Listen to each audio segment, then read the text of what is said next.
Hello, bienvenue aujourd'hui pour cette nouvelle vidéo. Aujourd'hui je me trouve dans le Jura français, à côté du village de Conliège, pour aller voir son ermitage, l'ermitage de Conliège. Et ben franchement, je sais pas à quoi m'attendre, mais d'après ce que j'ai pu voir, ça a l'air d'être un spot de fou. Les premières inscriptions de ce site datent de 1600. 1605 pour être plus exact. Mais je vous raconterai tout ça après, ne vous inquiétez pas.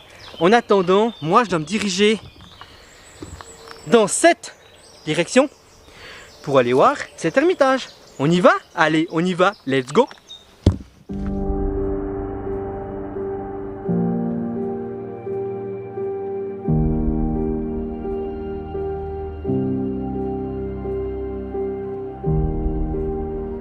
Donc là je me trouve dans l'ermitage. Donc voilà, la première partie de l'ermitage qui était le lieu de culte de l'ermitage. On va aller voir tout ça ensemble. Allez, on y va.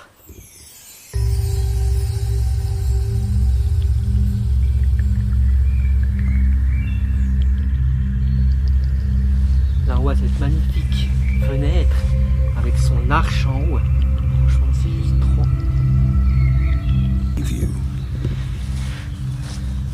C'est magnifique. Ce genre de bâtiment du patrimoine qui existe encore, franchement c'est... Wow, regardez-moi cette classe.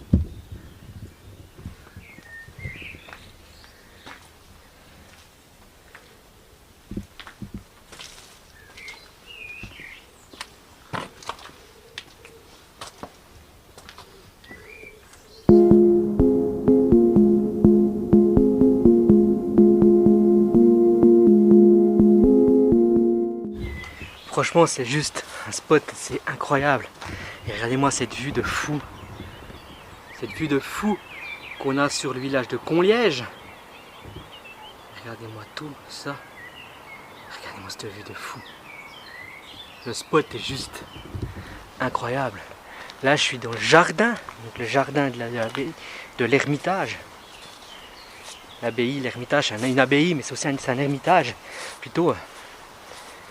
Donc on va aller voir ce qu'il y a là-bas au fond.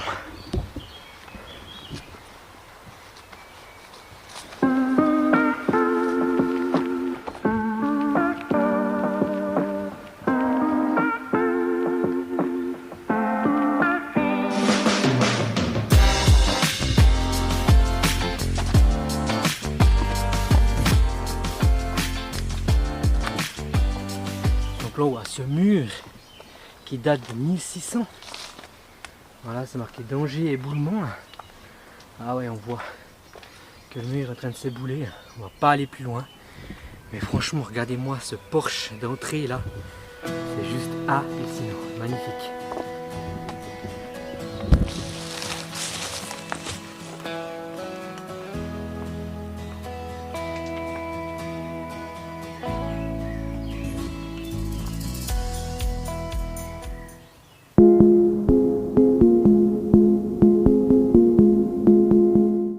Cette statue, c'est la statue de Jean-Baptiste. Jean-Baptiste qui est mort décapité entre 60 et 50 de notre ère.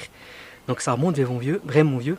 Ils ont retrouvé cette statue sur le site recouvert de feuilles, de branches de terre. Et ils l'ont mis là, ils l'ont installé là pour donner une revie à ce Jean-Baptiste. Il était exécuté par Galilée. Sur du roi Galilée. Donc Roger, ça monte à vraiment très longtemps. Regardez-moi ce petit spot de fou. Voyez là-haut ce qu'il y a. Alors là-haut, c'est une terrasse.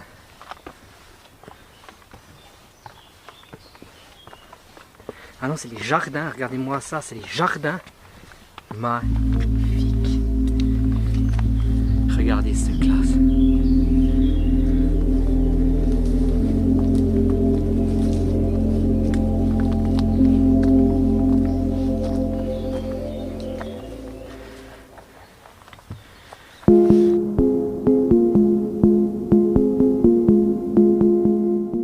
Oh, franchement ces jardins en terrasse là ils sont juste assez beaux quoi, c'est juste magnifique. On voit bien les trois terrasses. C'est magnifique.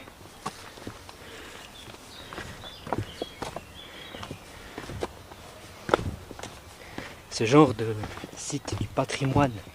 C'est juste fou quoi.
Dirigé à l'intérieur. Donc ici c'était le lieu de vie. Donc on peut remonter à l'étage également. Waouh!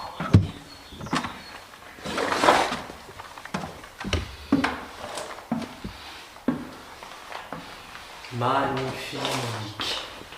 Regardez-moi ça.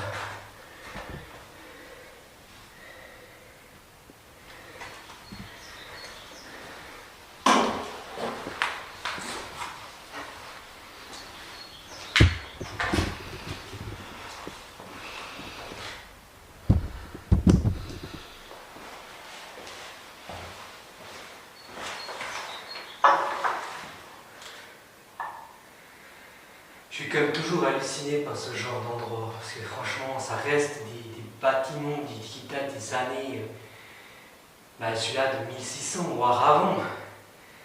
Mais que des associations le remettent en état comme ça, franchement, c'est super cool. Moi j'adore. Ce qu'il faut savoir, c'est que l'association de l'Ermitage ici protège ce site. Donc s'il vous plaît, si vous venez, protégez-le également, respectez ce lieu, c'est vraiment important. Il faut dire qu'il y a des hommes qui étaient ici tôt, dans les années 1600. Wow. On va signer le livre, hein, ça c'est important de le faire. Donc. Alors, on va mettre une page blanche.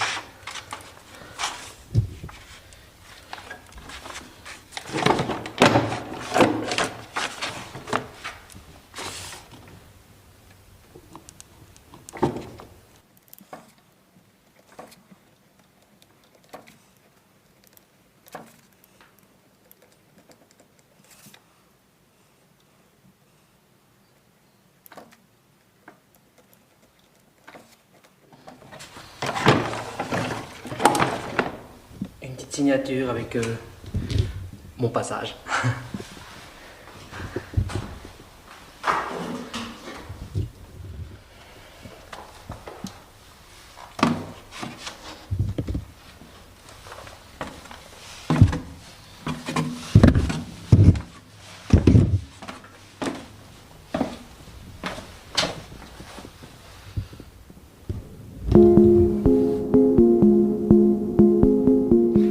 Là, je vais ressortir, aller faire quelques plans encore du site, mais franchement, waouh!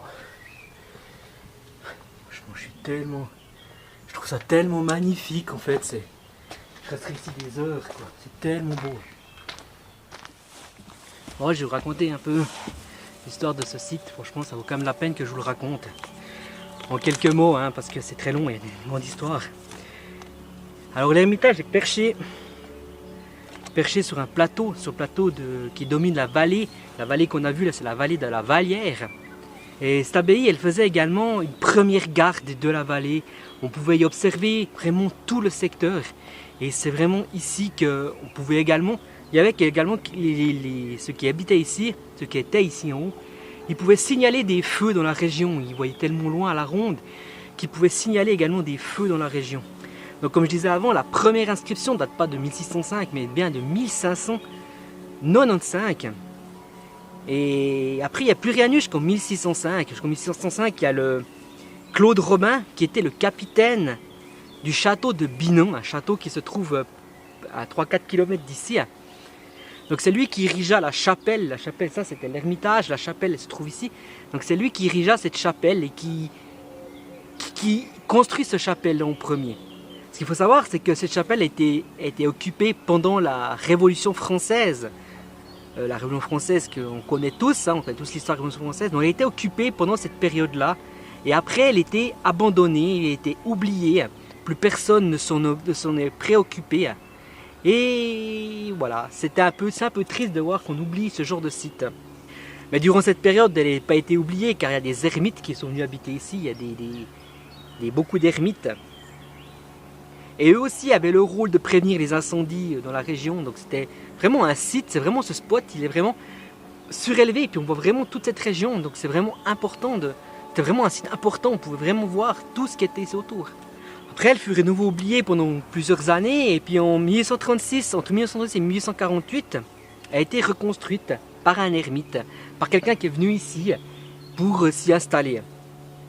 Il s'appelait Joseph Élie Simonin, et il occupa l'ermitage à la demande de la commune, et surtout celle du maire de Conliège, qui était tout content que quelqu'un réhabite ici et qui redonne vie à ce site qui est assez incroyable. Ce qu'il faut savoir, c'est qu'après 1850, cette ermite a complètement disparu, on ne l'a jamais revu, personne ne sait où il est passé. Du jour au lendemain, il s'est volatilisé. Même le maire de Conliège ne savait pas où il était. Donc c'est resté un site nouveau abandonné pendant plusieurs années, jusqu'en 1927, donc après la Première Guerre mondiale. Il y a une famille, la famille Prost, qui naît de Lons-le-Saunier, qui est venue s'installer ici. Ils l'ont utilisé pendant des années comme résidence secondaire, c'était la résidence secondaire de la famille. Et ils s'y passaient ici des week-ends, des semaines, le temps qu'il fasse beau en fait. Ils profitaient de ce lieu avec cette vue magnifique. Après, autour des années 1970, la famille Prost décida de ne plus venir ici. Les enfants n'étaient plus intéressés par ce site, donc ils l'ont oublié également, et puis il était mis à l'abandon de nouveau, encore une fois. Il y a des ermites qui sont venus y habiter, il y a des squatteurs également, mais ils n'ont jamais vraiment habité ici, c'est ça qui est assez impressionnant. Et puis depuis 1996, il y a l'association de l'Ermitage qui s'est créée, et c'est eux qui protègent, qui reconstruisent, qui refont ce patrimoine, pour pas oublier ce patrimoine, pas oublier ce site qui est magnifique. Voilà, j'espère que vous avez un peu compris l'histoire. C'est une histoire qui est un peu vaste, mais franchement si vous êtes intéressé de savoir plus, n'hésitez pas à me contacter et moi je vous donne toutes les infos nécessaires.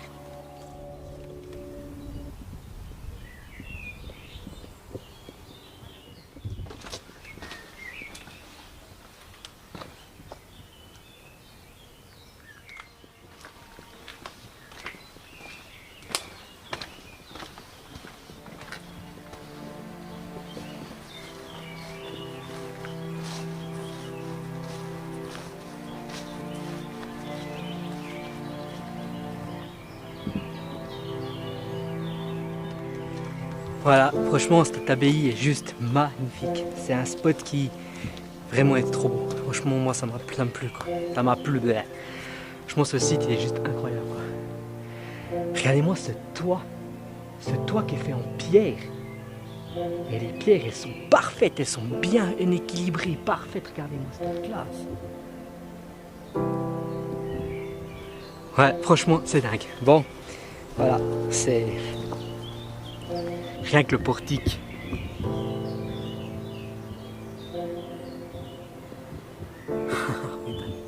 Wow, je kiffe.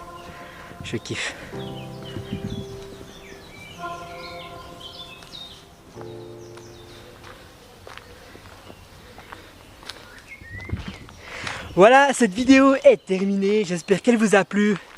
Moi j'ai trouvé ça juste incroyable ce spot. Voir cet ermitage qui date des années 1500. Et qui est encore debout grâce à une association, l'association de l'Ermitage. Je mettrai les infos dans la description. Mais franchement, waouh, moi je kiffe, je trouve ça juste trop beau.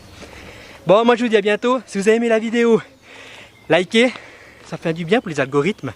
Puis ça fait du bien pour moi aussi. Et puis si vous voulez, n'hésitez pas à vous abonner. Ça fait toujours plaisir. Moi je vous dis à tout bientôt pour une nouvelle vidéo. Allez, bye bye.